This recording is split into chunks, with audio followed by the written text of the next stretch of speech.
Welcome everyone to this parallel session of the Commission of the Status of Women on Empowerment and a Culture of Equality from Knowledge to Action. My name is Neda Salmanpour. I am the founder and chief executive officer of Global Peace and Prosperity Forum, the organization hosting this event. This event is also co-sponsored by Global Governance Forum. Our theme, Empowerment and the Culture of Equality from Knowledge to Action, is aligned with the priority theme of the 66th session Commission of the Status of Women, achieving gender equality and empowerment of all women and girls in the context of climate change, environmental and disaster risk reduction policies and programs. These are indeed extraordinary times, from the COVID-19 pandemic to the climate crisis and rising conflicts. We have been prompted to recognize humanity's foundational interdependence. COVID-19 has shown us that overnight transformational change is possible where there is political will, while climate change has made us realize that it is a symptom of a deeper socio-economic as well as an ecological realities that must be synergistically and simultaneously addressed. How we treat nature and how we treat each other are inseparably linked. The pandemic and the climate crisis have made us rethink and reevaluate how we live, how we repurpose our economy, what we value, and how we grow rather than what we accumulate as measured by gross domestic product. It is now clear that the defining characteristic of this stage in human history is intensifying global collaboration and cooperation, that the well-being of every individual, group, or nation depends upon the well-being of humanity as a collective whole, as well as the planet on which we thrive and survive, is patently clear. Collective well-being, however, can only be achieved and sustained by maximizing the possibilities of every individual to realize their creative potential to contribute to the common good within empowering institutional structures that foster and canalise human capacities in harmony with nature, while protecting human rights and ensuring prosperity and well-being for all. Today, we have a stellar panel that will help us explore ways in which we can apply knowledge to effectuate individual and collective transformation towards just and peaceful societies. I am privileged and delighted to introduce our first speaker, Penn Badgley, who serves as Ambassador for Peace for Global Peace and Prosperity Forum. Penn stars as Joe Goldberg in Netflix thriller series You. Penn was last seen on the big screen in Greetings from Timbuktu, for which he won the highly sought-after role to star as musician Jeff Buckley. In 2011, he appeared in the critically acclaimed Margin Call, a thriller based on the events surrounding the country's financial collapse, also starring Kevin Spacey, Stanley Tucci, Paul Bettany, Jeremy Irons, Zachary Quinto, and Simon Baker. For their work in the film, Penn and his castmates received the Robert Altman Ensemble Cast Award at the Independent Spirits Awards. Penn will next appear in Michael Alneradio's Shakespearean adaptation of Cymbeline opposite Mila Jovovich, Ethan Hawke, and Ed Harris. Penn's other film credits include Sony's hit comedy Easy A, the dramatic thriller The Stepfather, Forever Strong, Parts Per Billion, and John Tucker Must Die. Many will remember him as well, starring as Dan Humphrey in the CW hit drama series Gossip Girl, chronicling the lives of privileged teenagers attending an elite private school in New York City. Penn's other television credits include the short-lived Do-Over, which was his first starring role at the age of 15. Penn currently resides in New York. Penn, thank you so much for joining us today. Penn. Thank you, really, Neda, for having me. And I want to thank everybody who's attending, and especially my fellow panelists. I really am beyond honored to be invited. I can't thank you enough. And I should let you know that I'm far more nervous now than I am performing on camera normally, which is ostensibly seen. Well, it is seen by millions of people, which is crazy. But this really matters to me, and I don't know how to communicate that any more clearly than I did now. But I do want to mention briefly some of what qualifications I might even have that bring me here in the company of such panelists, each with degrees and decades of research and experience behind them. So I have worked with an organization called the Tahririyah Justice Center for several years, which provides social and legal services pro bono to immigrant women and children who are fleeing gender-based violence. They do incredible work, and I've learned a lot from them. And, since I've ever had a platform, I've tried to use it speaking mostly to race and gender issues. But I think it's very interesting that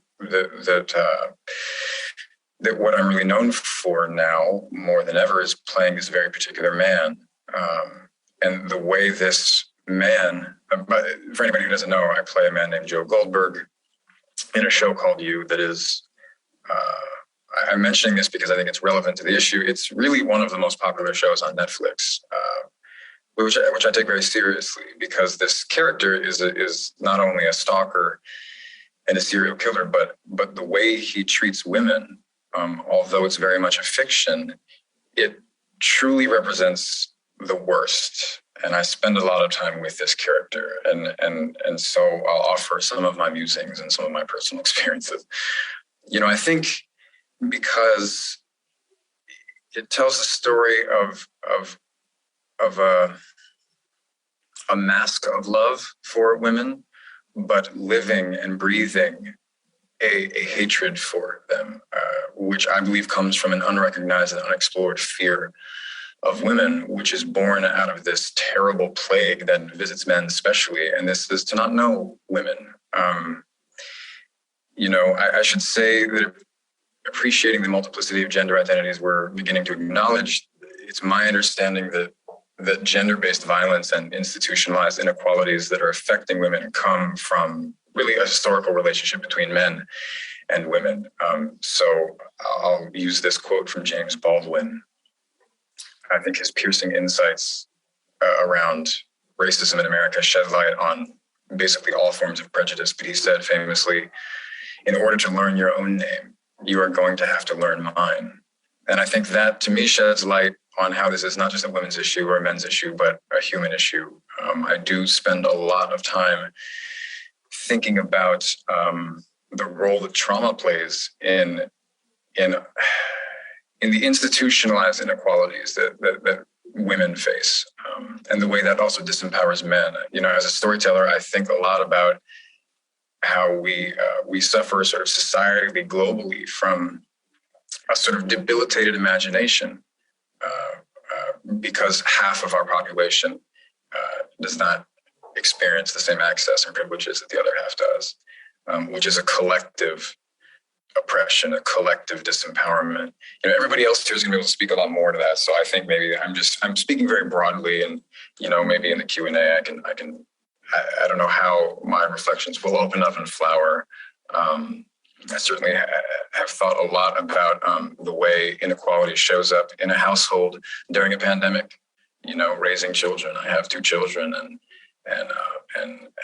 really appreciating the unique stressors that the pandemic placed on my wife, and witnessing that up close has been really illuminating.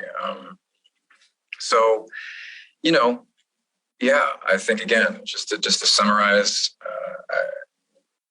without the empowerment of women, we all stand with debilitated imaginations, and we have to, I think, putting in the work to sort of free our minds from this ceiling that exists for all of us in terms of imagining what a world is that supports women is, it's one of the most important things we can engage in. So again, I'll hand it off. Thank you. Thank you so much, Pen. Thank you for sharing your thoughts. I'm sure everyone's enjoying this conversation as much as I am. Can I now turn to Dr. Augusto Lopez? Dr. Augusto Lopez Claros is currently chair of Global Governance Forum. He is an economist with over 30 years of experience in international organization and has worked in a number of senior roles at the World Bank, where he was director of the Global Indicators Group, at the World Economic Forum, where he was chief economist, and at the International Monetary Fund. He has published extensively on a range of economic development topics and issues of international cooperation, and has also lectured at some of the world's leading universities, think tanks and international organizations. His latest books include Equality for Women, Prosperity for All, that was in 2018, and Global Governance and the Emergence of Global Institutions for the 21st Century, that was in 2020. Augusto. Thank you very much, Neda. It's a pleasure to be with such distinguished company. I'm going to approach the subject of gender equality with the perspective of an economist. Traditionally, we have tended to see gender inequality or discrimination against women as a human rights issue, and I think that focus has been quite appropriate. But in more recent decades, there has been more and more research done, and at some of the world's leading universities and in places like the World Bank, on some of the economic implications of gender inequality. And we have come to the conclusion that discriminating against women is not only violating her human rights, not only is it basically a contradiction of the UN Charter and the Universal Declaration of Human Rights, but it also turns out to be bad economics and bad politics as well. And I'd like to focus a little bit on that. We know, for instance, that if we have laws that make it difficult for women to join the labor force, that impose all kinds of labor restrictions, this is going to result in lower labor force participation rates for women. And when women are less able, because of this, to contribute to family income, it turns out that within the family, the decisions that get made are not as optimal as they could be as when women are empowered and they have a choice and they have a say on how the resources of the family are spent. There's a lot of very interesting economic research that supports the idea that when women are empowered because they contribute to family income, all kinds of wonderful things happen in society. When the laws discriminate against women and make it more difficult for her to participate in the political life of a nation or to join the boards of corporations, this also contributes to a lower labor force participation rate for women. And this has other kinds of implications. For instance, we know that where women are politically empowered, the spending decisions of the parliaments or governments or corporate boards tend to be more efficient. And this has all kinds of benefits for society. These kinds of insights drawn from economic research led the three of us, and by that I mean Amanda Ellis, Professor Halperin Kadari, and myself, in 2020 to put together something that we call the Global Gender Equality and Governance Index, which is an attempt on our part to bring together a lot of interesting data to make some meaningful statements about gender equality. The use of data illuminates our conversations. We can discuss the merits of policies based on evidence rather than on dogmas or beliefs. Aggregating pieces of data across a number of different areas allows us to get a more comprehensive look at the issues of gender equality. And then, of course, once you build the index, and in our first attempt in 2020, we ranked 158 countries, you can then begin to identify what are the best practices that can be found in those countries that do well in the index. We have just updated this work, and the report will be available in a graphic design way in a couple of weeks' time, and we will be happy to share it with all the participants. You can see the 2020 report on our website, globalgovernanceforum.org, and you can see the results of that early report in 2020. And what I'd like to do today in the next 5 minutes is basically tell you a little bit about some of the results of this year's work. The index basically looks at 5 different categories of data. We have something called governance and equality, where we look at issues of the legal framework, the participation of women in governance. We look at the issues of equal rights and values. Then we have a pillar that looks at education. We have a pillar that looks at women and work. Then we have a pillar that looks at entrepreneurship and doing business. And finally, one on violence against women. So we look at a whole range of something like 60 variables for 158 countries. So it's a very rich, data-rich exercise. And what I like to do, because we are time constrained, obviously, but you can look at the 2020 report, which fully lays out the results. In 2022, the new report, we get a kind of a confirmation of the early results of 2020 with some differences, obviously, that have come about, especially as a result of COVID. But in any case, the index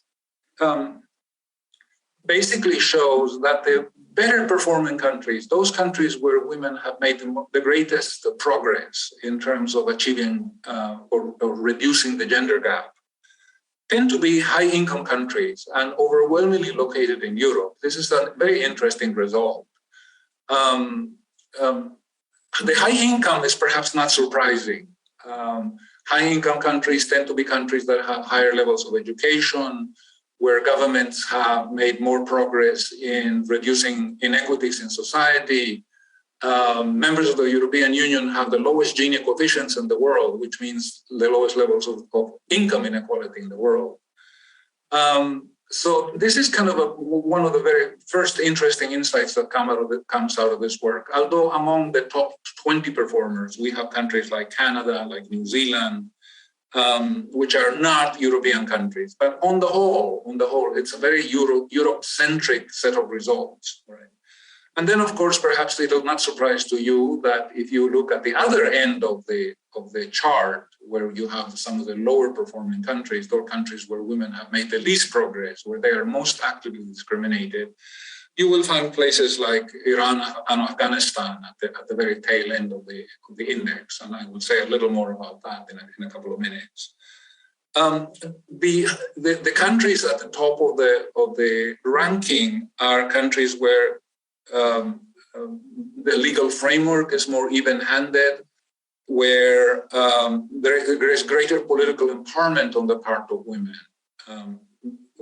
These countries very often lead the world in terms of participation of women in corporate boards.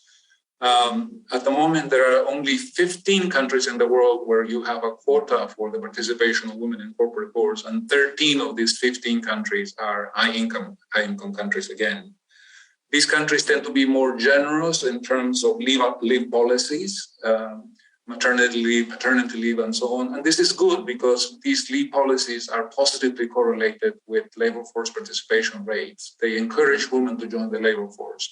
And this has all kinds of other positive implications for gender parity. They tend to have less discriminatory business environment conditions. When you look at, for instance, such things as the steps that it takes for a woman to open up a small business, they tend to be more friendly towards women in high-income countries than that tends to be the case in developing countries, or certainly in countries in North Africa and the Middle East. They give greater mobility to women. There is greater equality of property rights. There is high sensitivity in general in these countries to the importance of legal protections, as manifested, for instance, in laws that protect women from violence.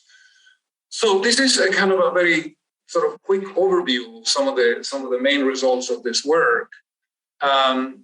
I invite you to look at the 2020 report, which is already on the website of the globalgovernancefforum.org.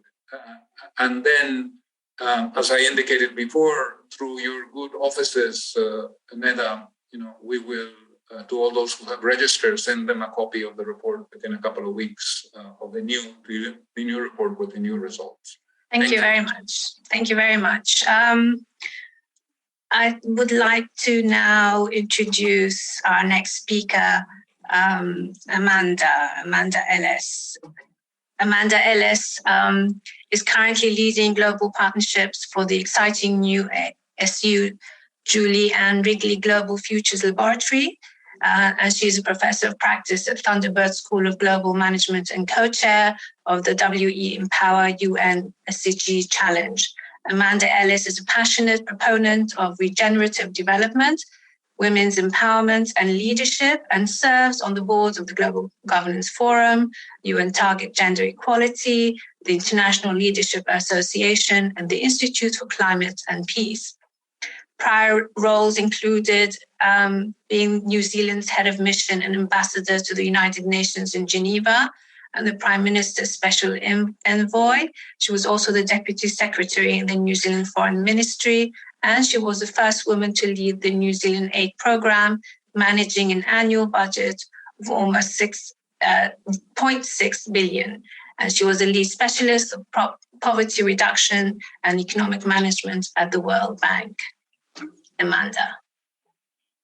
Aloha mai kākou, everybody. Greetings from Honolulu, Hawaii. Such an honor to be part of this incredible panel. And thank you, Neda, for your wonderful introduction. I could not agree more that transformational change is possible with political will. And we saw during the pandemic that it was women leaders who were a tiny proportion of those globally, but had an outsized response, 40% of the successful responses early on to the COVID pandemic. So I am thrilled to follow two such wonderful male allies as Pen and Augusto. And really the two dimensions that they talked about exemplify the added value of this new index. So Pen talked about the importance of the cultural and psychological dimensions. And the index actually looks and includes a number of questions from the World Values Survey, which really demonstrates the critical role that attitudes towards women play. And we've seen this in Afghanistan, where after 20 years of quite considerable progress for gender equality, and there's a wonderful case study on Afghanistan in the latest report, we've seen with the Taliban seizing power that all reversed and women not able to work, not able to go to school and be educated. So a really big shift, and the governance matters. So thank you so much, Augusto, for highlighting the economic dimensions, and Pen, the cultural and psychological dimensions. And we hope that you'll find that particularly useful. I'm going to look at two dimensions in a little more detail: the world of work and entrepreneurship. And Neda, you outlined so beautifully the disproportionate negative impact that COVID-19 and the pandemic have had on women, both in the world of work and in terms of job loss, but also violence against women, significant spikes. So if we look overall at the global picture, women make up around 39% of the global workforce. And in developing countries, it's as low as 7% in the formal sector in wage employment. So the points that Augusto made are very salient ones. When we look at leadership roles in boards and as CEOs, women are significantly underrepresented. And that really matters. It matters because of the influence of those roles. And we're seeing now some interesting new research come out with regards to climate. And there is a special spotlight on gender and climate issues, this CSW. So, for example, work done recently by the International Finance Corporation and by Foreign Policy demonstrated the link between more women in senior roles in the private sector and on boards, and also as parliamentarians, and a greater attention to sustainability issues. And we know that women and girls are some 80% of the victims of climate change, but they're also a very, very important set of solutionaries. Now, that carries over not just on the legislative front, but also into the world of work and entrepreneurship. And we see through the work that we're doing with the United Nations and the We Empower UN Sustainable Development Goal Challenge for Women Entrepreneurs, that more women in their business operations actually target sustainability and climate issues as well. And there's a new link that I'll pop in the chat, which is a free tool that we've just developed for MSMEs, women who have micro and small businesses, who can track their climate footprints. And we think that that's going to be a very important tool and also a positive as businesses now are committing to net zero by 2050. In their supply chains, they're going to be looking to those companies that are able to measure their carbon footprint to include in their supply chain. So I hope that that will be useful for everybody. In terms of women's entrepreneurship, women own around a third of businesses worldwide. But the variation is very large, as the report shows you. In Latin America and the Caribbean, women own around half of businesses, and it goes down to as low as 18% in South Asia. Those businesses are, on the whole, much smaller, and that's for all the constraints that Augusto outlined. Legal discrimination, significant problems with access to finance, variability in property rights, which of course in collateral-based banking systems means it's very difficult to get a loan.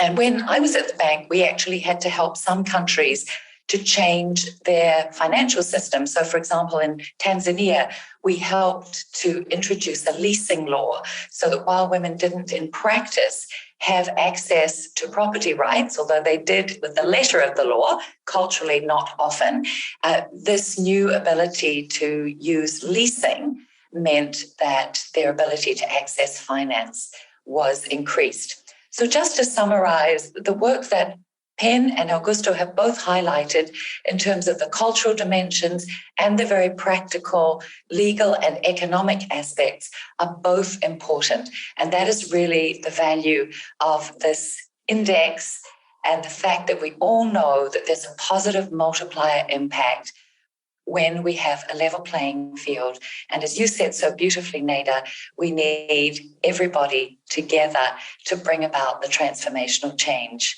required. Thank you all so much. Thank you so much. I would like now to invite Professor Ruth Halpern-Kadari. She is an expert on family law and international women's rights and is the founding director of the Rachman Center for the Advancement of the Status of Women at Bar Ilan University Law Faculty in Israel, where she serves as an associate professor. In December 2018, she completed 3 terms, that is 12 years, on the UN Committee on the Elimination of All Forms of Discrimination Against Women, CEDAW as we know it, and during which she also served twice as the vice chair of the committee and as the first chair of the working group on inquiries. Professor Kadari has published extensively in her areas of expertise. She has also served for 5 years in a national role as the chair of the advisory committee to the Authority for the Advancement of Women at the Prime Minister's Office. In 2018, she was named as a political's 100 most influential people in gender policy around the world.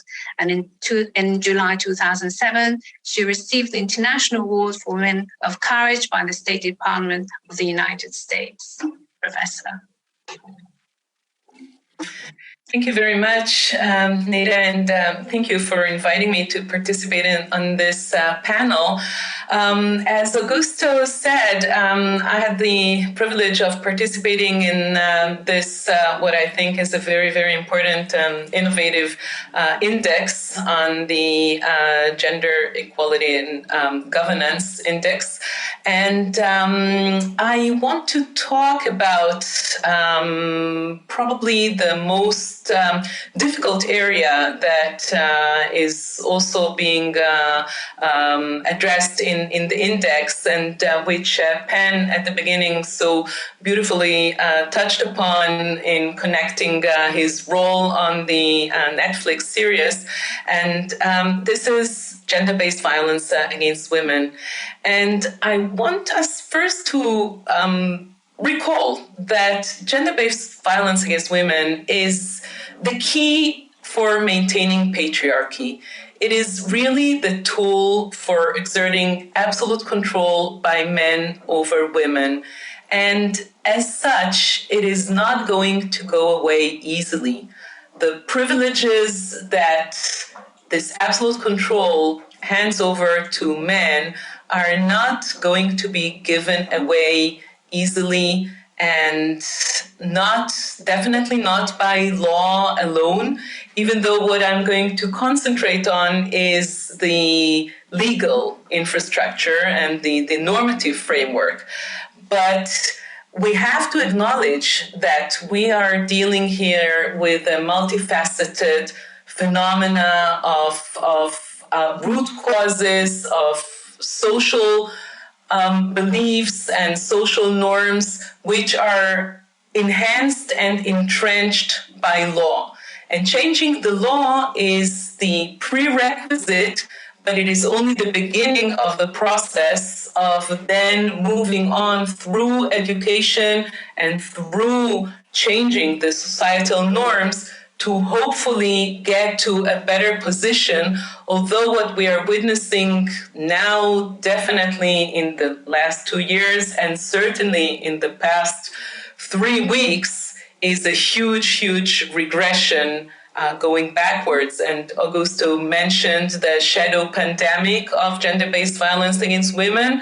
And just one indication is the data by the World Health Organization, which prior to the pandemic indicated that 1 in every 3 women, a third of the population of women, has been subject or is being subject to violence, to intimate partner violence, and this number has risen to 50% of women who report being in such a state during the pandemic. And 10 million more girls are at risk of being married as a child due to COVID. So the data is very depressing. But we have to acknowledge that, as we show in our index, there is a strong correlation between authoritarian regimes versus democratic regimes. And there is a much higher rate of gender-based violence against women in the authoritarian regimes. And another indication which we now see unfolding in front of our eyes is where Russia stands. Russia is one of the notorious examples to having eradicated a law that had already been in place to combat domestic violence and gender-based violence against women. And this is an indication of the nature of the regime in joining the 30 countries around the world, which at the moment still do not have any legislation on gender-based violence against women. So law is really basis for the possibility of change on the global scale, but we have to have much more than the law. We have to have the political will. And this brings me to the current situation in Europe, Russian invasion of Ukraine, and we watch unbelievably as we see in the 21st century these horrible scenes, unbelievable pictures of women and children fleeing. And yet, during those peace talks, which hopefully will lead to peace, there are only men around the table.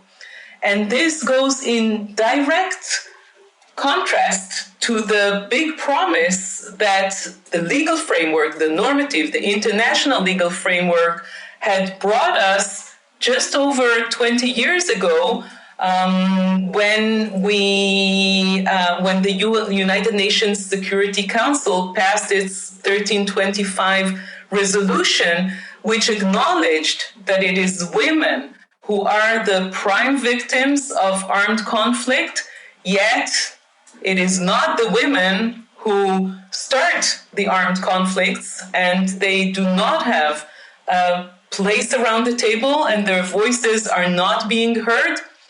And it is women who must be there during all the negotiations of coming out of conflict. And then this 1325 resolution expanded to a set of further resolutions, which are all called the Women, Peace and Security Agenda of the United Nations, expanding to women, peace and everyday security, and not just security related to armed conflicts. And as Amanda indicated, again, these past 2 years, our witness have demonstrated how much better societies fare when women are in a position of leadership and can take these decisions about the everyday security.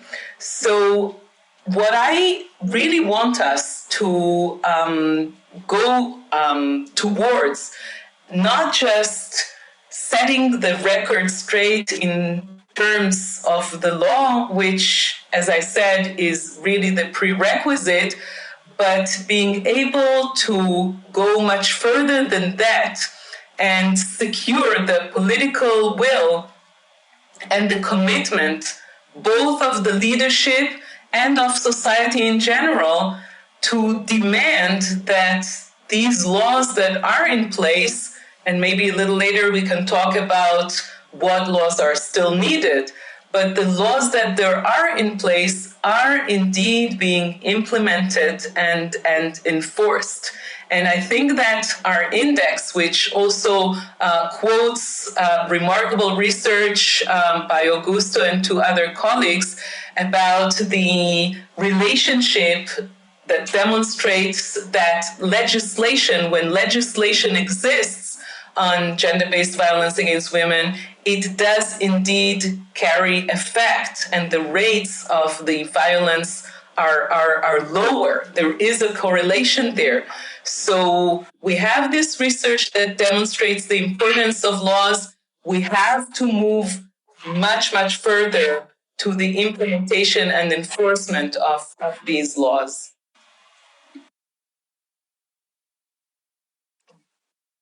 Thank you very much, Ruth, for a very, very detailed explanation on what's going on with violence against women. Especially it's a topic that everyone's very much interested in it now, as well as what's happening with the refugee status, because then they become vulnerable, and everyone's always very concerned, firstly, about the safety of women and girls. So can I now turn to Professor Penn? Professor Penn is a clinical psychologist, department chair, and professor of psychology at Franklin and Marshall College in USA. Professor Penn is a member of the Council on Foreign Relations and has lived and lectured widely around the world. For more than a decade, he served as a member of the faculty for the UN Leaders Program, which trains director-level United Nations officers. Professor Penn has also supported Federal University of Brazil's program in peace studies, has been a consultant on the advancement of women for Great Britain's Secretariat of the Commonwealth of Nations, and has assisted with the Government of Greenland's initiative designed to reduce gender-based violence.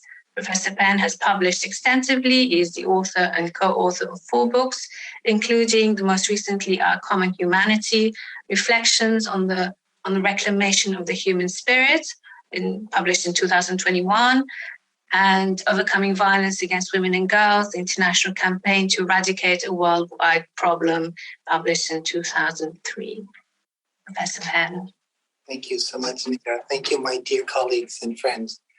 Perhaps the most significant challenge before the peoples of the world, and most especially our world leaders, is to achieve a kind of common vision of the purpose and future of society. I want to suggest in my brief remarks that such a vision must be animated, I think, by 3 basic truths. The first is that if life can be said to have a purpose, that purpose would appear to be development. We live in that small part of the universe which makes the development of living things possible. Furthermore, development for our species consists in the cultivation and refinement of the capacities that animate and adorn the human spirit. The second basic truth is that the unique capacities of the human spirit are equally distributed across the full range of the human community. In other words, there are no races or cultures or genders or nations that are intrinsically superior to others. Indeed, the ontological equality of all human beings is now a well-established fact of science. And so there is no rational basis for any group to believe that they are in any way superior to any other group. The third basic truth is that at the foundation of human development is knowledge. Indeed, I think that the acquisition of knowledge is the key to civilization building. So I wanted to say just a word about the nature of knowledge. What is knowledge? And what kind of knowledge is needed in order to build and sustain peaceful human communities? Because the protection of women and girls is dependent upon the creation of a context within which all human beings can develop their capacities. So I conceptualize knowledge as a form of awareness that is achieved when our beliefs are in conformity with reality. When our beliefs conform to reality, we have some knowledge of reality. Some of our beliefs are, of course, in conformity with reality, while others are forms of superstition and prejudice. And if they are to be effective, educational systems must increasingly empower us to liberate ourselves of superstitious and prejudicial beliefs that have been passed down from generation to generation as if they were truths. We cannot erect a peaceful civilization that is safe for everyone and that is capable of cultivating the limitless potentialities of the human spirit unless we pursue this goal. One might ask, what forms of knowledge are especially important at this time in our collective history? It seems to me, actually, that knowledge of what human beings are seems especially important. The late educator and developmental psychologist Daniel Jordan tells the story of a man who lives in the countryside and is thus isolated from the benefits of modern technology. Such a man learns shortly after he gets electricity and a radio that he has won a refrigerator from one of the nearby radio stations. When the refrigerator is delivered to his door, the owner instructs that it be placed on his porch, whereupon he brings out his hats, his overalls, and his shoes, and he begins to fill it. And while a refrigerator can certainly be used to store these things, use of it in this way betrays a kind of ignorance, a lack of understanding of the full identity and nature of the refrigerator. This man doesn't really know what the capacities of a refrigerator are. So when we think about human identity, we have to think about the capacities that distinguish human beings from all other known living systems in the universe. Indeed, the question of identity is so critical because confusion about the nature of human identity has been at the root of some of the world's most destructive ideologies, racism, sexism, and nationalism. Such confusion has fueled, indeed, nearly all of the human rights abuses of the 20th century. Lastly, I would point out that the nature of value seems also important. And so I'll just say a word about this in closing. When I make a value choice, I sacrifice something that is perceived to be of lesser value for something that is of greater value. For example, if I want to go to medical school, I will have to sacrifice some sleep.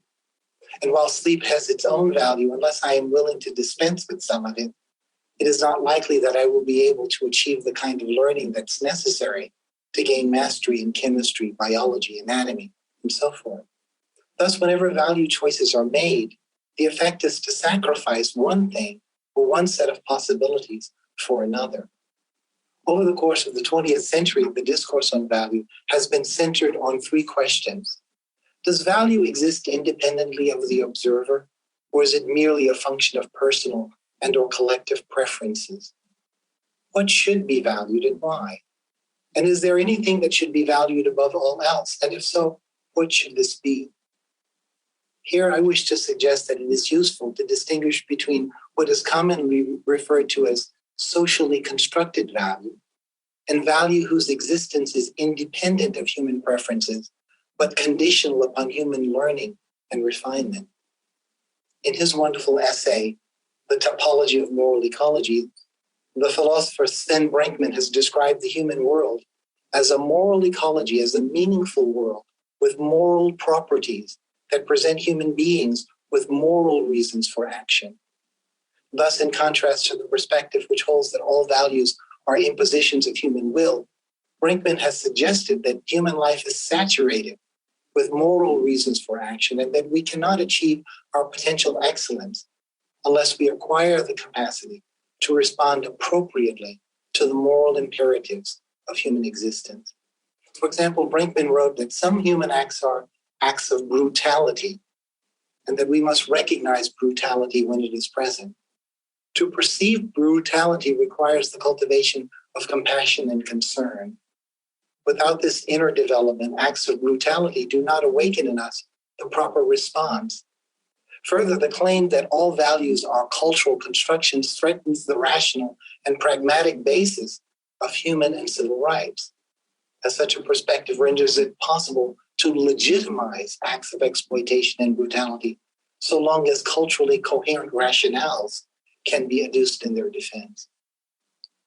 Reflecting on the values that make it possible for us to achieve our potential as a species, the Institute for Studies in Global Prosperity noted, and I quote, "As a vision of society, the relentless pursuit of wealth in an impersonal marketplace and the frenetic experimentation with various forms of self-indulgence are being rejected as irrelevant to the awakening hopes and energies of individuals in all parts of the planet.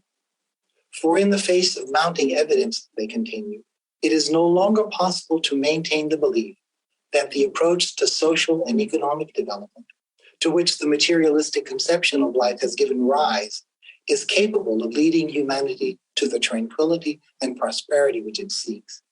Attention must now be focused upon that which lies at the heart of human purpose and motivation, the human spirit, as nothing short of an awakening of the human spirit can create a desire for true social change and instill in people the confidence that such change is possible."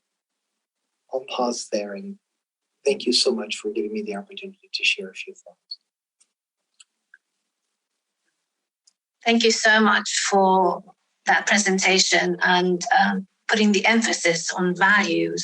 And the state of the world is actually a reflection of the distortion of the human spirit, not our essential nature. And this is, we have been raised to think that men are violent and people are violent, and we're studying gender norms and masculinity. We've learned that this is something we're not born with, but we're gradually fed as we grow up, and violence becomes natural to us when it's not part of our human nature. So it's question time, and there are so many questions coming in, and there were quite a few questions that were sent in earlier. So I would like to maybe go back to Penn. There's one here that was directed to you. We often talk about gendered operations of power and injustice, the uses to which masculinities are put in the maintenance of social hierarchies, their intersection with other systems of inequality. Awareness without action means nothing. Societies need to be transformed in a way that these barriers are eliminated and diversity is recognized, as we've just heard from Professor Penn, as a strength. How can we get everyone actively involved, including men, in a shared vision of our common humanity so that we can effectively work towards an equal and just world without any backlash? That's an easy question, and I'm perfectly positioned to answer it.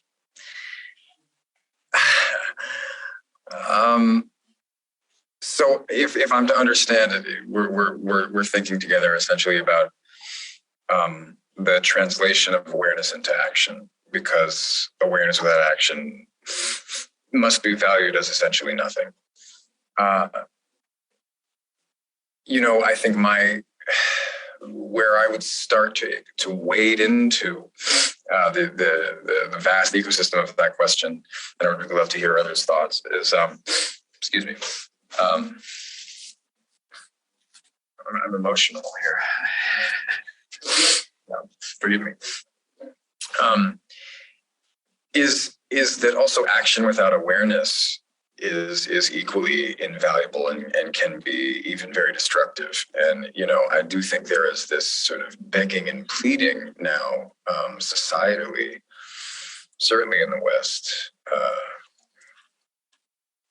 for for action, and that we are tired of words. And I do agree. And yet I think we're victim to a very materialistic definition of action, which often seeks expression in the realm of economics,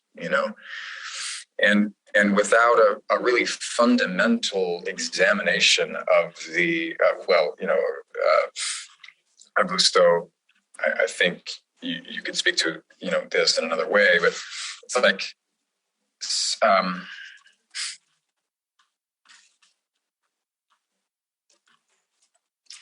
without a very a fundamental examination and assessment of our underlying assumptions about the possibilities for change,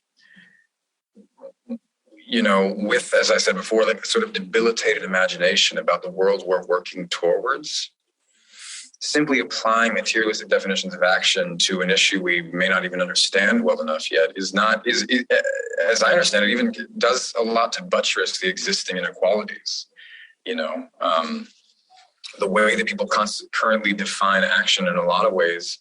And I'm not saying that we don't need to be distributing wealth into all these places it's not been. I mean, of course we need to be doing that. But at the same time, we need to be looking at these, as Dr. Penn was saying,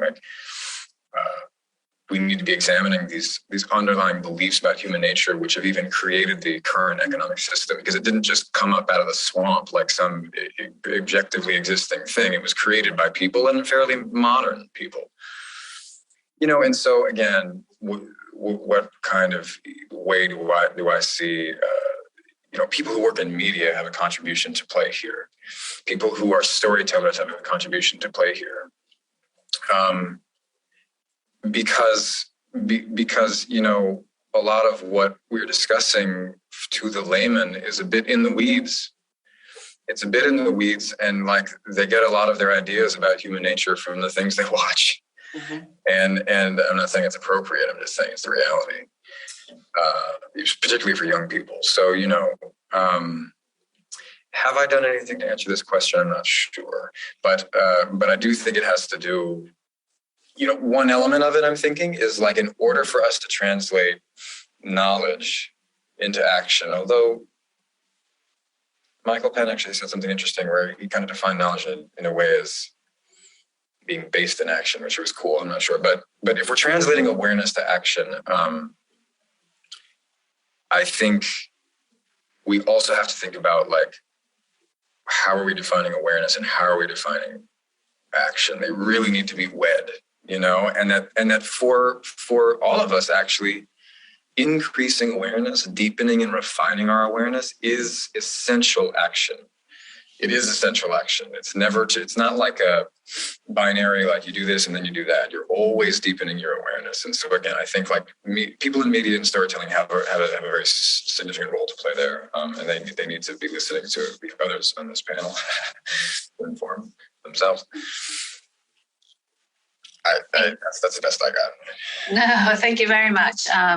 Shifting from knowledge to action, it's one of the greatest obstacles we are facing, because we're seeing all these laws and we're seeing all these policies, but obviously they're not being put into action despite so many mechanisms. So it's not an easy thing to do.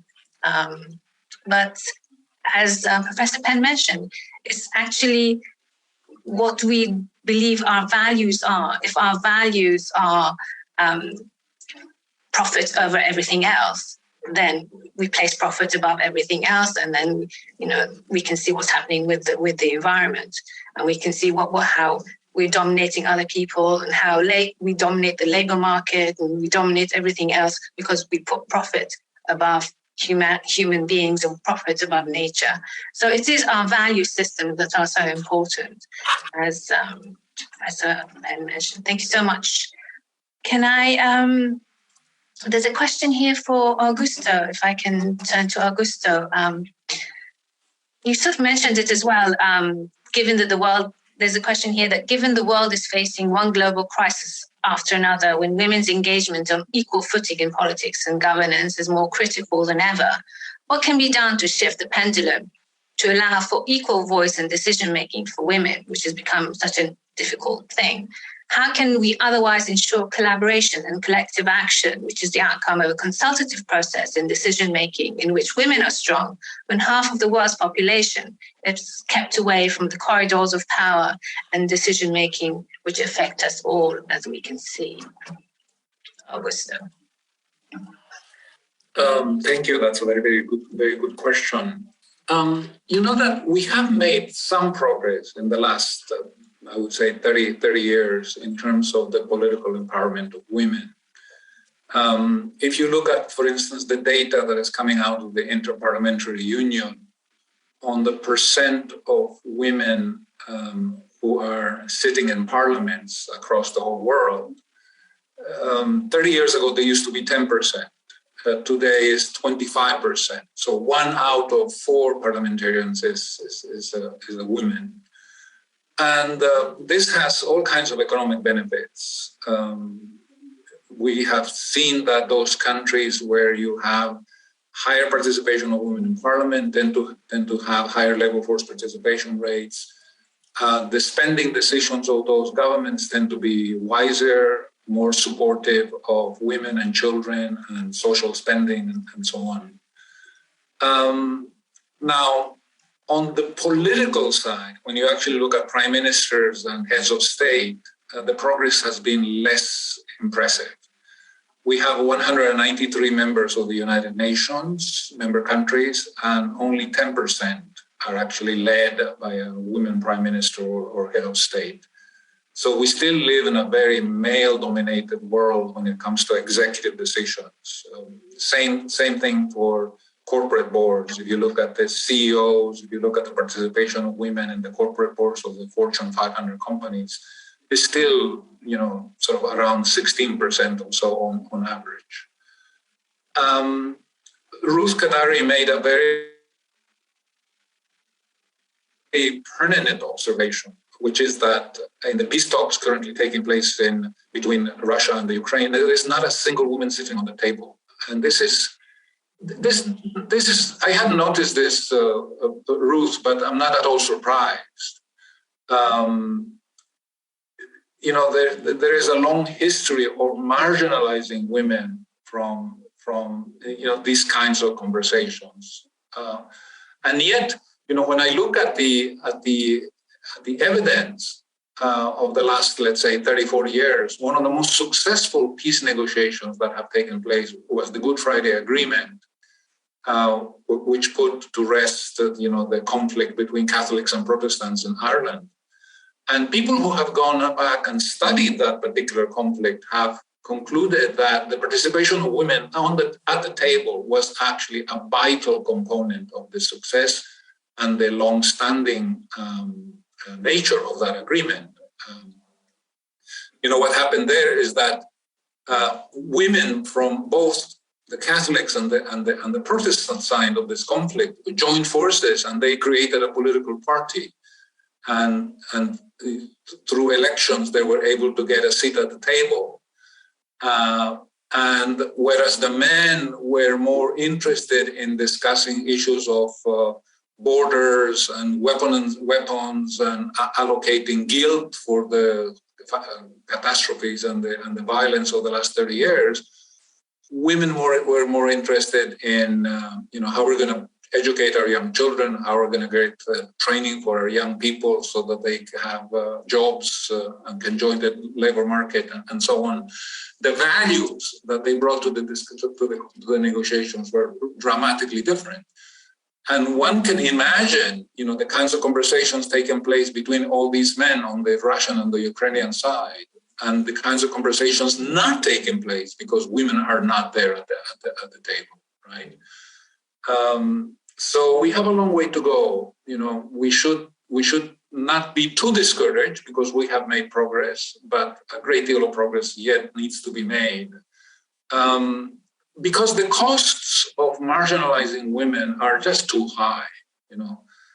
Think of the biggest calamities of the 20th century, right? World War I, World War II, multiple other conflicts, so not quite so universal in scope. And when you make a list of the people who were sitting at the tables making the decisions, whether for the better or for the worse, they were always men. So we're coming out of a long, long history of marginalizing women from decision making, and this has been very, very costly for us in terms of human suffering, in terms of economic collapse, and so on. So this is a very urgent matter, and Amanda Ellis and Ruth herself, have been very strong advocates for making progress in this area. Thank you. Thank you. This is something that the women organizations are constantly advocating for, given the facts and the data that when women are involved in peace processes, you have far more possibilities of them lasting, not only getting to peace, but also lasting. And so that's why it's so critical to let, Security Council 1325 actually take effect and have more women at the table before, during, and after, for prevention and also for reconciliation afterwards as well, and reconstruction. So, yeah. Can I now turn to, there's so many questions coming in. I mean, I'm going to ask my question that I have said before, and if our speakers can also pick up on what's coming in and include it in their comments, it would be great. There's a question here for Amanda. The strategy for economic empowerment, according to the World Bank, is twofold, making the market work for women and empowering women in the market. However, structural barriers to women's empowerment are intensifying rather than decreasing due to austerity, conflict, financial crisis, and the rollback of social protection resulting from the pandemic and the climate crisis. Digitalization and globalization have also sparked radical shifts in how we live and how we work. What can be done to support women in the formal and informal economy? And I believe that, more women now are in the informal economy, so they're basically having without any social protections. Amanda. Absolutely. Thank you so much for the question. It is absolutely true that the majority of women in developing countries are still in the informal economy. And the index shows this year that, in fact, it is only an average of 7% of women in the formal economy. We know that things went backward with COVID, and this is why it is so critical to have this broader lens, and wonderful to hear everybody's input into this. There was an interesting mention in the chat by Tahira Danesh about the 30% Club, which I think has been very, very influential in creating change. Now, when we look at the company level, and I saw there was another question in the Q&A about companies from Carol Olivero, it's very interesting to see that Norway was the first country back in 2003 to actually set a target. And they said, to all publicly listed companies, 40% of your board must be women within the next couple of years, or you will be delisted. That actually focused the mind considerably. And what was so interesting, not only did companies meet that target, but it created a great benchmark against which to measure the importance of having diversity. And we're talking here about gender, but we mean diversity in all its intersectional glory. So that has been a very important insight. And I'm a boring old economist, so I will always go back to this idea of we need to be able to measure and to make transparent what is currently happening in order for there to be change. And I loved Professor Michael Penn's allusion to we must question underlying systems. And Penn's point about storytelling and media, the fact is we have a predominant economic system, as the person who asked the question pointed out, and that system is very old-fashioned. It no longer serves us. And when we look at the fact that the OECD has calculated that some $95 to $125 trillion in free ecosystem services are provided by nature each year, which we receive for free, we realize that, in fact, we have a system that's based on private profit of those in power and public cost. And that's why it's so important as a first step to make things transparent, it is necessary, but not sufficient. And just to talk a little bit more about some of the case studies that are in the index, there are wonderful examples from a range of fellows of the Global Governance Forum who've written about their own countries and their own experience of telling stories about how change can be brought about. And I agree with Penn that that is such a positive and important way of helping us question our assumptions and shining a light on what other positive possibilities there can be. So just to finish up, when we started the Women, Business and the Law project at the bank, that actually came from a meeting I had in Kenya with women who were very well educated, had master's degrees, but who pointed out to me in telling their own personal stories of gender-based violence because of the laws that existed at the time and the fact that they had no rights. That's all changed, thank goodness, with the new constitution.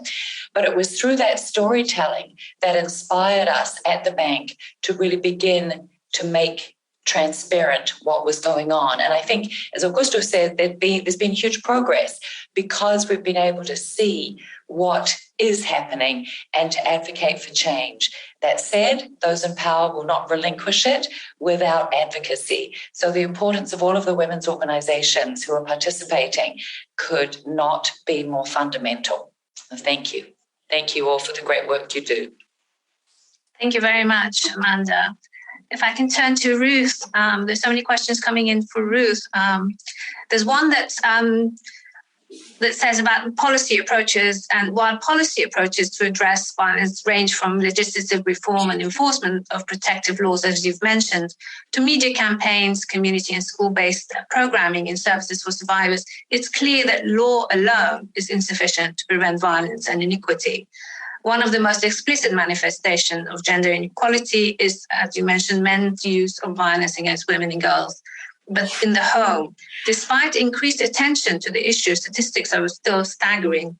Intimate partner violence, as you mentioned, is quite high and is a prime example of a dysfunction, and usually occurs in a space that is also central to the development of human capabilities, the family. What more can be done to develop a healthier space for women and children in the family? So I think everything that we've said so far by the other great participants on this panel, it all connects to lead us also to some kind of an attempt to answer this really great question.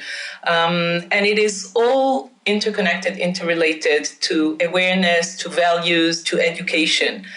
And when it comes to gender-based violence against women, there are some very specific stakeholders whose education is still gravely lacking in most places. And we know, we have the knowledge of what needs to be made better in terms of their education. And I'm talking now about welfare officers, I'm talking about law enforcement agents, and of course the judiciary. And we know that training on, first of all, on gender equality, on patriarchy, and on the dynamics of gender-based violence against women, intimate partner violence, domestic violence, the concept, for example, of coercive control, which again, we know is in fact the leading cause of violence, or the leading type of violence within the family. It is still not really adopted by judiciary, by law enforcement officers, due to lack of education, due to lack of training. Specifically with respect to judiciary, across the board, and I go back to my years on CEDAW, where one of the consistent recommendations that we used to Sorry about that. My dog wants to participate in the panel, apparently. So one of the consistent recommendations that we used to give to countries reporting to us was to have mandatory training on domestic violence for the judiciary. And it was usually met with huge resistance based on notions of independence of judiciary and separation of power, which is really it doesn't hold, because there are mandatory training in other areas, but not when it comes to gender equality and gender-based violence against women. So the stereotypes, I would even say some biases and sometimes even misogyny, they are so deeply entrenched. And I know that I'm saying things which may sound like internally conflicting, because I'm saying at the same time that law is a must, is essential, is a prerequisite, but law is not the ultimate answer. So here too, we have to have laws about mandatory training for judiciary, for welfare personnel, for law enforcement personnel, but they're not enough. But it's an essential first step. Thank you very much. I remember we had a session with the OECD, and they're doing masculinity, changing masculinity, shifting masculine norms. And they from their studies, they had realized that laws are important, but it's shifting norms are harder. So even if you place laws, like if you give paternity leaves, if you do all these things to provide opportunities for men to get involved in the caring of their family, but the image of a man, taking care in some countries is like seen so bad that they don't want to get involved, even if they've given financial incentives to do so. So if we start within the family and how we raise our children, what ideas and values we teach them from early childhood, then maybe it's easier than what we're facing today. Thank you so much. Can I go now to Professor Penn? There's so much questions for Professor Penn in the audience as well. But I would also, if you would also come back to one of the questions that was raised earlier, that you have suggested in your presentation, that it's important that we know that what human beings are and how, and you're going to associate human identity with the human spirit. Can you please elaborate on what you mean by the human spirit, and maybe the importance of that in sure. I mean, shaping our norms?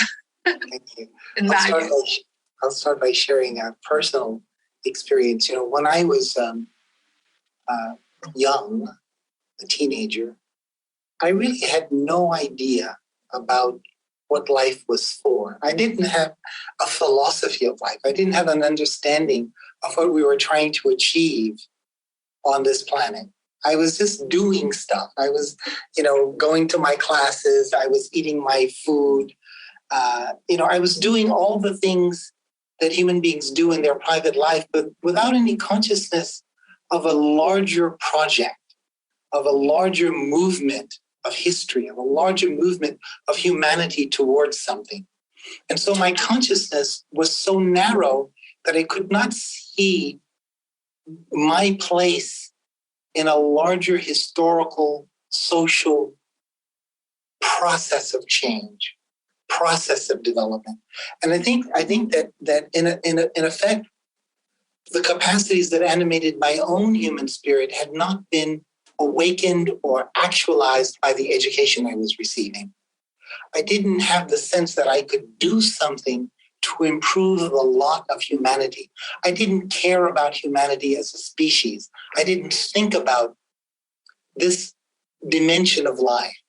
And so when I think about the human spirit, I think first of all, young people need to be awakened to the extraordinary but brief opportunity that we have to move the direction of history in favorable directions. And I think that Penn was speaking about the failure of imagination, but I think that our educational systems are very focused on details, but aren't very good at awakening us to broader questions that inspire us to want to be better. It wasn't, in fact, until I had a near-death experience myself that I started asking questions about, like, what is my life for?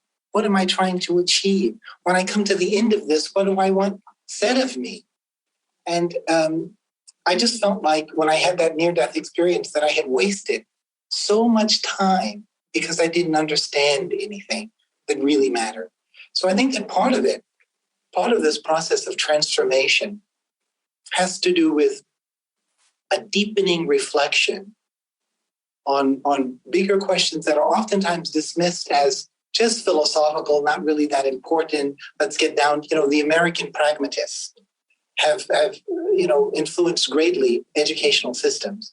But I think that when young people in particular are animated by beautiful aspirations and are empowered to see how they can contribute to their realization, we see neighborhoods, we see communities, we see villages undergoing transformation because of this transformation in the scope of our thinking, in the scope of our vision. I've written a whole book on what the human spirit might be. And so rather than getting into those details, perhaps I'll just stop there. And if there's additional time or questions about it, I would be happy to answer them.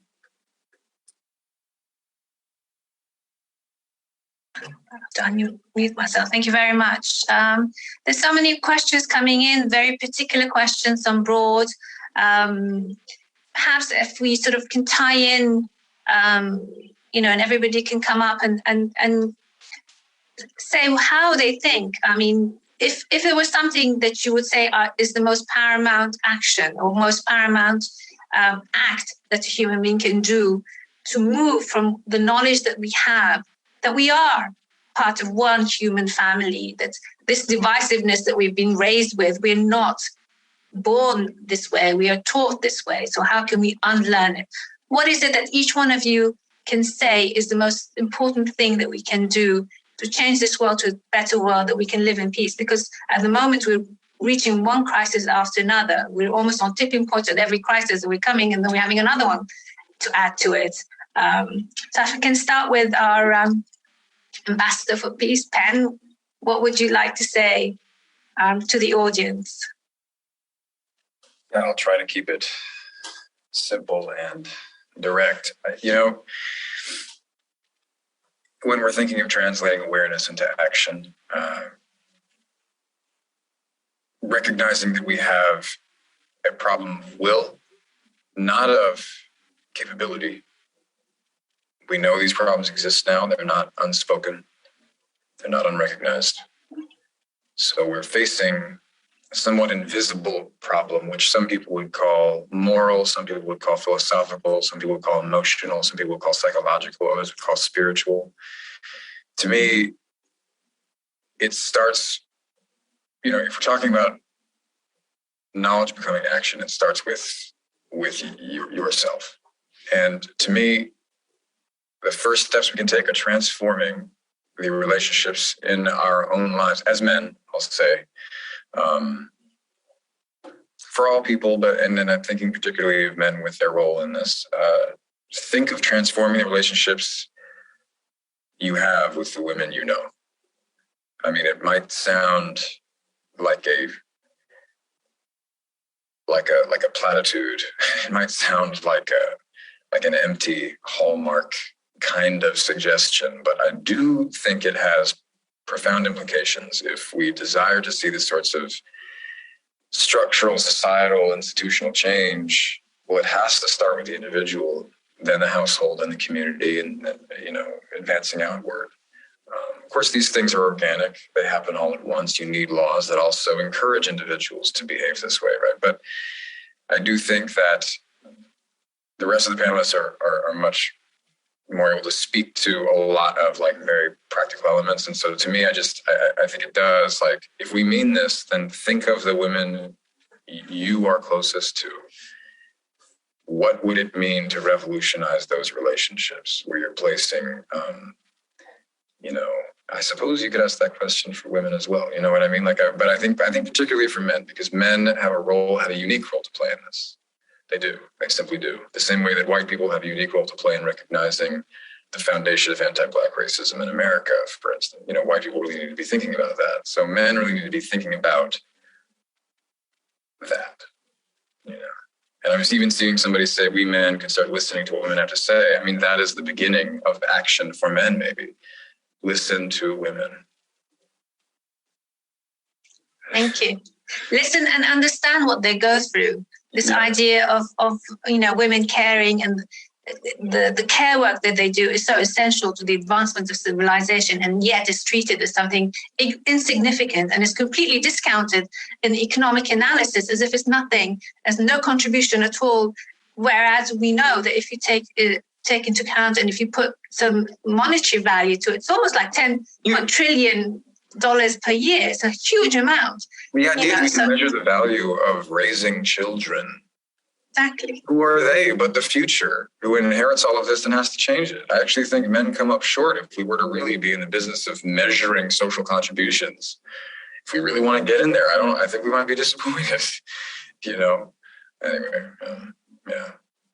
Thank you very much. Thank you very much. Thank you.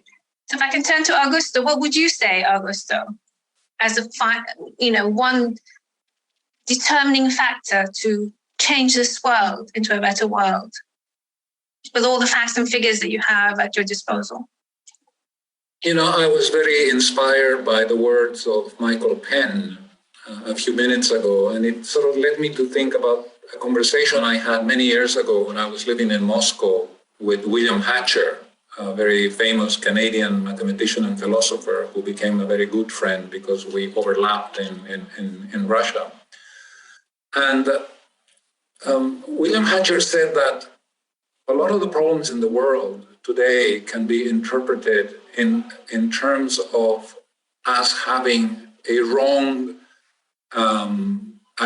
ideas about human value.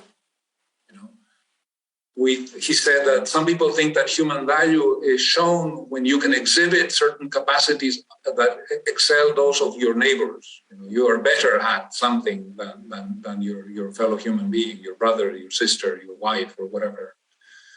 Or some people attach human value to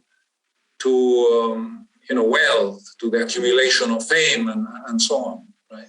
And he said that the concept of human value that he was most comfortable with and that he thought was the healthiest for humanity was a concept that begins with the notion that all of us human beings have intrinsic capacities, that we come into this world with capacities, the capacity to acquire knowledge, the capacity to love, the capacity to will, and that being engaged in the development of these capacities is essentially what he called spirituality.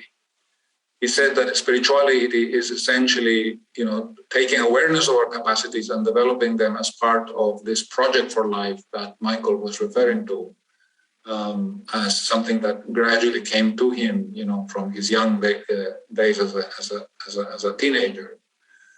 I think that when we see our capacities as being intrinsic, not the result of others attributing those capacities to us, but as part of our inner nature, then I think we're beginning to talk about potential social transformation. And as part of that, we are also talking about men finally recognizing that we are equal partners with women, and that we diminish ourselves when we subjugate them, when we oppress them, when we violate their rights, and God forbid, when we commit violence against them. Thank you. I think also this touches upon the idea that sometimes we devalue certain cultures and certain ethnicities, and now we're beginning to realize how important they are to our very existence. And this something refers to the indigenous communities and how important their knowledge system is to maintaining and caring for the world that we live in. And the way we have treated the world is completely, we thought of civilizing other people by, there's all this industrialization and profiting. And in fact, what we've done, we've put ourselves at this critical point and we've ignored the very culture and the very knowledge system that would have kept us safe out of the planetary boundaries. So I can now turn and invite Amanda to give us her final thoughts of what she thinks would be a catalyst to change us from this world this point that we're at to where we could be. Well, thank you, Neda, and it's so inspiring to hear these wonderful male allies. But what you just said really strikes a chord with me. We know that some 80% of the remaining biodiversity on the planet is on 5% of our planetary surface, and it's stewarded by Indigenous people. So the 80% of the remaining biodiversity is on land, which is managed by Indigenous people who are only 5% of the world population. Too many figures in my head.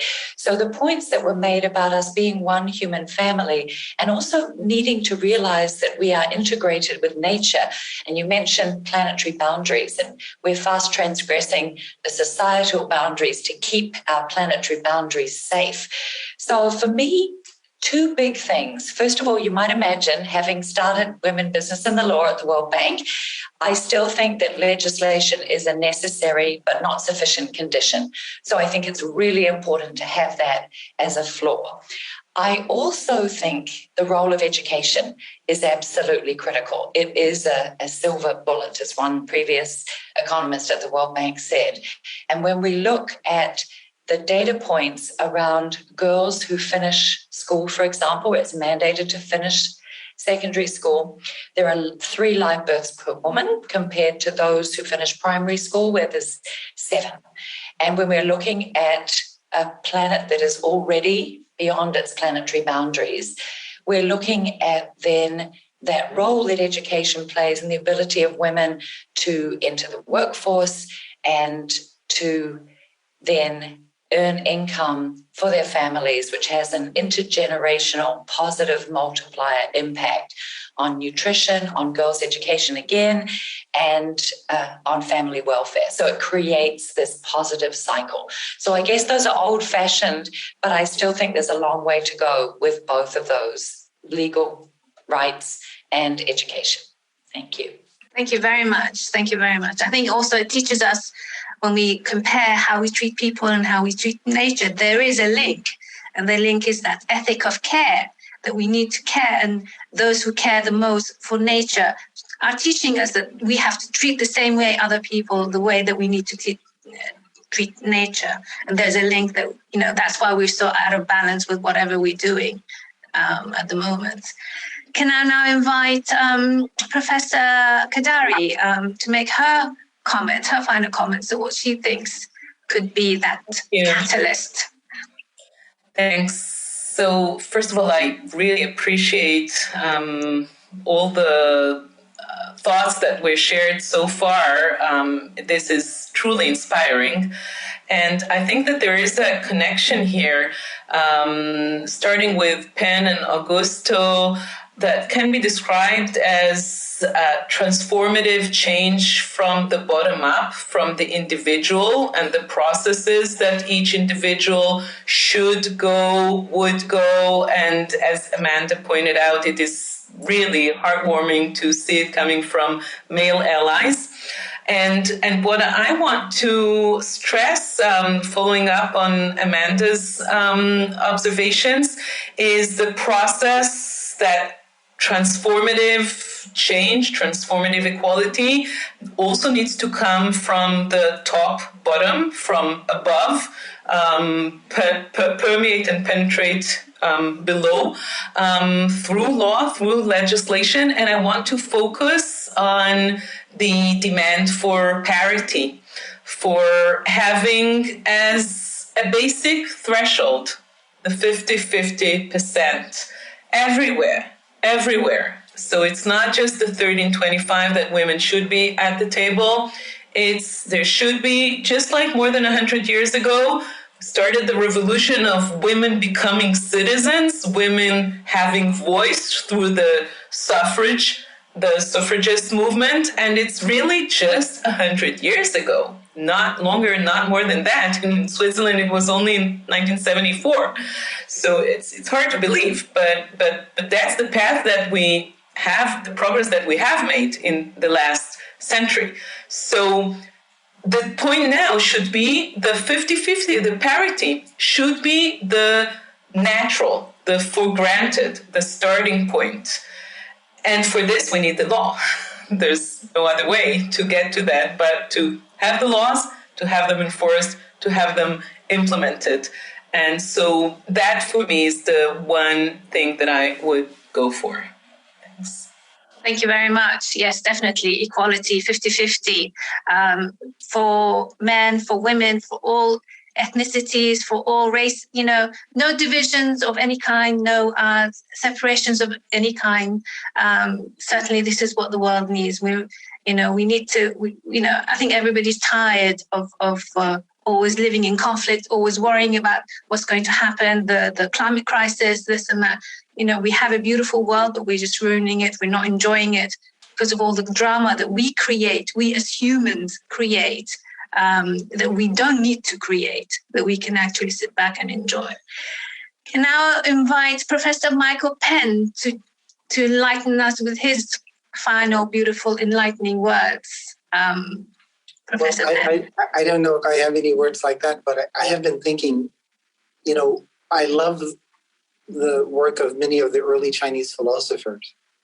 And these philosophers, many of them wrote about human beings as the meeting between heaven and earth, that there's something about human beings that unites a transcendent realm with everyday practical concerns. And when we're rightly oriented, we are oriented both to the transcendent and to the practical and everyday. But if we get mired down, they suggested, only in the practical and everyday, then we start to treat one another as mere objects in our schemes. And so a consciousness, I think, of the sacred. I grew up, my dad was a Native American. And Native Americans, many of them continue to have a profound sense of the importance of a consciousness of the sacred. And then on the other hand, we have to be able to do things. We have to be able to accomplish outcomes. So I think that as we orient our hearts, our minds towards both that which is practically needed to move the world forward, and at the same time, we do those practical things with such a spirit as to enrich other people's sense of hopefulness and other people's sense that in fact we can make progress. It's a kind of an encouraging spirit that helps our friends, our neighbors, our family members bear the weight, carry the load, make their contribution. I think that this is something that I would like to see increasingly expressed as a part of social movements, political movements in the world. Thank you very much. These words, these ideas are so important. They always say that, ideas begin with one person, one institution, and then begins to cascade through the population, through institutions. And then as it becomes internalized, that's when you have made change. That's when transformation occurs. So these words, these thoughts have to permeate throughout society for there to be any change. And we've heard so much wonderful things today, and I hope that everyone will share these thoughts, will share these ideas with others and continue this process of cascading these beautiful ideas of transformation is possible, that we as human beings have the power and the capacity to change, not just change individually, but also transform our societies. And as Amanda mentioned, it has to be both individual and institutional, top down and up down. I got it right. But yeah, I think it's time. I think people want change, and that each of us have a role to play in this transformation. Thank you so much for our panelists. We've had so much wonderful comments coming in from the chat, how much they've enjoyed it, that it should be shared widely through the media. They've loved what you have said. I've enjoyed it enormously, and I can't thank you enough for your contributions today. Thank you all. Thank you. Thank you. Thank you very much. Thank you.